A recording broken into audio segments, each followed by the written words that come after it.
Assalamualaikum warahmatullahi wabarakatuh. Halo Sobat Pembelajar, perkenalkan saya Arif Yunianto, fungsional penyuluh pajak dari Direktorat P2 Humas Direktorat Jenderal Pajak. Bersama saya telah hadir narasumber kita yang luar biasa, Bapak Suwardi selaku Widya Iswara Pusdiklat Pajak. Bagaimana kabar hari ini Pak Suwardi? Baik Pak Arif, senang sekali rasanya berjumpa dengan Sobat Pembelajar di Pusat Pajak kebanggaan kita semuanya. Baik Pak Suwardi dan Sobat Pembelajar semua, pada kesempatan ini kita akan membahas topik terkait Peraturan Menteri Keuangan nomor 48 tahun 2023 yang judulnya itu panjang sekali. Bahkan kalau saya catat ada 64 kata dan 479 karakter termasuk spasinya. Boleh dijelaskan Pak Suwardi? Baik Pak Arif, memang judul PMK ini panjang. Sebenarnya bisa kita sarikan dalam 4 hal. Oke, 4 hal ya. Yang pertama adalah penjualan atau penyerahan emas perhiasan. Yang kedua adalah penjualan atau penyerahan emas batangan. Yang ketiga adalah penjualan atau penyerahan perhiasan yang seluruh bahannya bukan dari emas, batu permata, atau batu jenis lainnya. Dan yang keempat adalah penyerahan jasa terkait dengan emas perhiasan, emas batangan, perhiasan yang bahan seluruhnya bukan dari emas, batu permata, atau batu lainnya yang jenis, Pak Arif. Oke, nah ini Sobat Pelajar jauh lebih enak ya setelah diterangkan Pak Suwardi. Nah, sekarang terkait implementasinya Pak Suwardi, ada beberapa pertanyaan yang muncul, tepatnya sering sih ditanyakan oleh para wajib pajak yang akhirnya menjadi ragu mereka. Nah, contohnya begini, apakah ada aturannya bahwa pengusaha emas ini baik di tingkatan pabrikan ataupun pedagang ini harus dikukuhkan menjadi PKP meskipun omsetnya itu belum mencapai 4,8 miliar? Baik Pak Arif, kita pahami ya Undang-Undang Pajak Pertambahan Nilai Pasal 3A ayat 1. Ya. Dalam Pasal 3 ayat 1 diatur bahwa setiap pengusaha yang menyerahkan barang kena pajak atau jasa kena pajak, kecuali pengusaha kecil yang batasannya ditetapkan oleh Menteri Keuangan, wajib melaporkan usahanya untuk dikukuhkan sebagai pengusaha kena pajak. Iya, batasannya adalah pengusaha kecil tadi ya? Oke. Iya. Nah, bagaimana terkait batasan pengusaha kecil? Ya. Nah, kalau kita lihat dalam PMK 197 garing PMK 03 garing 2013 ya, ditetapkan batasan berupa omset. Ya, batasan adalah berupa omset. Iya.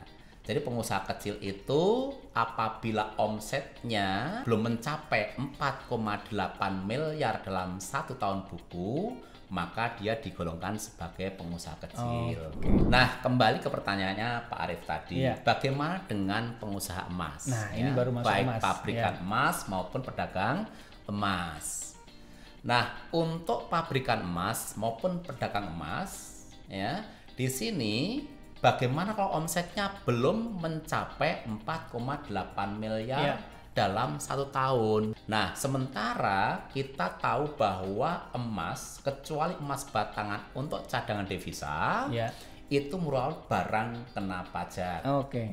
Nah, maka di sini untuk memberikan keadilan, kepastian hukum, kemudahan dalam pengenaan, melalui PMK 48 tahun 2023 dalam pasal 13 diatur bahwa ya, meskipun ya, memenuhi kriteria pengusaha kecil alias omsetnya belum mencapai 4,8 miliar dalam 1 tahun, para pedagang emas, pabrikan emas tetap dikukuhkan sebagai pengusaha kena pajak. Artinya apa, Pak Arif?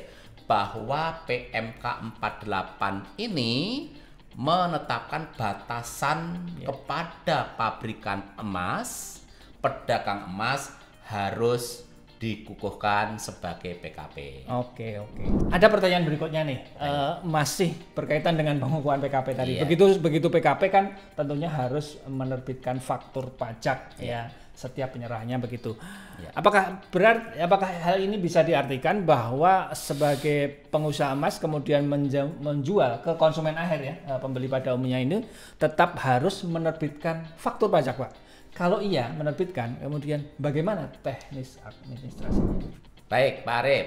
Dalam hal pabrikan emas atau pedagang emas melakukan penyerahan barang kepada konsumen akhir, pada dasarnya pengusaha kena pajak tersebut dapat membuat faktur pajak tanpa mencantumkan identitas pembeli dan juga tidak mencantumkan nama atau tanda tangan penjual. Nah, artinya apa? Di sini pengusaha tersebut bisa menggunakan faktur pajak eceran. Oke, faktur pajak eceran. Iya, seperti yang diatur dalam pasal 13 ayat 5A Undang-Undang PPN, Pak Arif. Nah, untuk teknisnya bagaimana? Pengusaha kena pajak tersebut bisa menggunakan dokumen yang dipersamakan dengan faktur pajak. Seperti apa? Faktur penjualan atau invoice ya yang sering kita dengar, atau nota penjualan, atau segi kas register, atau kwitansi, atau bentuk pembayaran lainnya, Pak Arif, sepanjang memenuhi kriteria minimal yang ditetapkan dalam Undang-Undang PPN. Dan jangan lupa, pengusaha tersebut harus melaporkan dalam SPT masa PPN ya dengan cara digunggung, Pak Arif. Iya.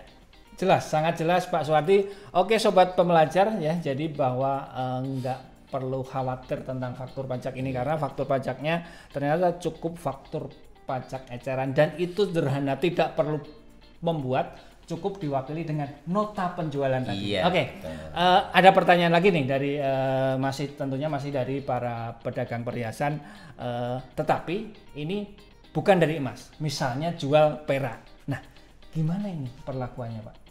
Baik, Pak Arif. Nah, kita identifikasi terlebih dahulu. Apakah penjual perak ini juga melakukan penjualan emas atau hanya semata-mata jual perak saja? Ya. Kalau memang penjual ini atau dalam hal ini pedagang atau pabrikan ini semata-mata hanya berjualan perak, maka apabila omsetnya belum mencapai 4,8 miliar dalam setahun, maka dia tidak wajib dikukuhkan sebagai pengusaha kena pajak. Oke, ikut batasan 4,8 tadi ya? Iya, betul sekali. Nah, konsekuensinya apa? Tentunya karena dia bukan PKP, maka dia tidak boleh memungut PPN, Pak Arif. Oke. Ya, itu. Nah, sebenarnya walaupun omsetnya belum mencapai 4,8 miliar dalam setahun, pengusaha ini bisa memilih untuk dikukuhkan sebagai PKP. Iya. Ya. Nah, tentunya apabila dia sudah dikukuhkan sebagai PKP, dia punya kewajiban memungut PPN dengan tarif normal, yaitu 11% saat tarifnya ini, tarif normal, Iya, betul. Iya, itu. Nah, kemudian bagaimana kalau ya pedagang tadi selain menjual perak juga menjual emas, maka berlaku ketentuan dalam PMK 48. Nah, kemudian berikutnya terkait dengan pemungutan PPN-nya bagaimana? Dia bisa menggunakan besaran tertentu seperti yang diatur dalam PMK 48 tahun 2023, Pak Arif. Sangat jelas penjelasan dari awal sampai akhir Pak Suwardi. Kalau boleh saya sarikan tadi yang pertama menjelaskan bahwa semua yang pedagang emas harus baik pabrikan ataupun dan seterusnya harus PKP. Kemudian faktur pajaknya eceran. Bagaimana kemudian kalau misalnya perak, kita pecah dulu ya. Perak itu apakah perak aja atau tidak termasuk emas atau emas dibedakan ya. Saya Arif Yunianto. Saya Suwardi. Mohon undur diri. Assalamualaikum warahmatullahi wabarakatuh. Pajak kuat, Indonesia maju.